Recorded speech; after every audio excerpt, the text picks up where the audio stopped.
প্রায় ২.৫ বছর বিচার কাজ চলার পর অবশেষে নারায়ণগঞ্জের ৭ খুন মামলার রায় দেয়া হবে কাল। এতে ন্যায় বিচার পাওয়ার আশা নিহতদের পরিবারের।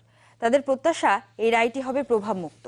রাষ্ট্রবাদী পক্ষের আইনজীবীরা জানান, প্রত্যেক আসামির সর্বোচ্চ শাস্তি মৃত্যুদণ্ড চেয়েছেন তারা। নারায়ণগঞ্জবাসীর পাশাপাশি গোটা দেশের মানুষও তাকিয়ে আলোচিত এই রায়ের দিকে। ২০১৪ সালের ২৭ এপ্রিল নারায়ণগঞ্জ আদালত থেকে ফেরার পথে সিটি কর্পোরেশনের তৎকালীন প্যানেল মেয়র নজরুল ইসলাম ও জ্যেষ্ঠ আইনজীবী চন্দন সরকার সহ ৭ জনকে অপহরণ করে হত্যা করা হয়। এর ৩ দিন পর শীতলক্ষ্যা নদীতে ভেসে ওঠে তাদের মরদেহ। এ ঘটনায় ফতুল্লা থানায় ২টি মামলা হয়। তদন্তে উঠে আসে হত্যাকাণ্ডের সাথে জড়িত সিদ্ধিরগঞ্জ আওয়ামী লীগের তৎকালীন সহসভাপতি নূর হোসেন, র্যাব ১১-র commanding officer lieutenant colonel Tarek, commander Rana, major Arif সহ ৩৫ জন। তাদের বিরুদ্ধে আদালতে দেয়া হয় অভিযোগপত্র। এরপর অভিযোগ গঠনের মধ্যে দিয়ে শুরু হয় আলোচিত এই মামলার বিচার কাজ। প্রায় ২.৫ বছর বিচার কাজ শেষে ১৬ জানুয়ারি দেয়া হচ্ছে আলোচিত এই মামলার রায়।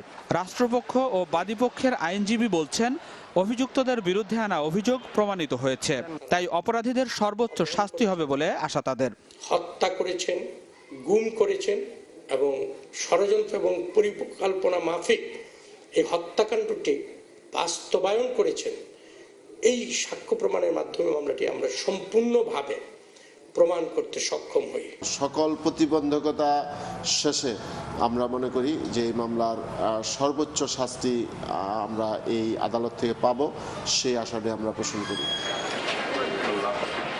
এজাহারভুক্ত অনেক আসামি এখনো গ্রেপ্তার না হওয়ায় হতাশ মামলার বাদী নজরুল ইসলামের স্ত্রী সেলিনা ইসলাম। তবে রায়ের মাধ্যমে সুষ্ঠু বিচার পাবেন বলে আশা পরিবারের সদস্যদের। তবে আমার বিশ্বাস, যেভাবে আমাদের মাননীয় প্রধানমন্ত্রী আশ্বাস দিচ্ছে আমাদের ডেকে নিয়ে, যে এই হত্যার বিচার অবশ্যই হবে, আমার মনে হয় আমরা সেই বিশ্বাসে আছি।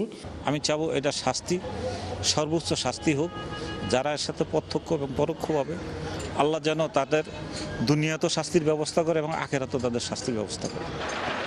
৭ খুনের মামলায় কারাগারে আছেন ২৩ জন, আর ২১ জন নিজের দোষ স্বীকার করে জবানবন্দি দিয়েছেন আদালতে। সাক্ষ্য দিয়েছেন ১০৬ জন। Desk report, channel 24।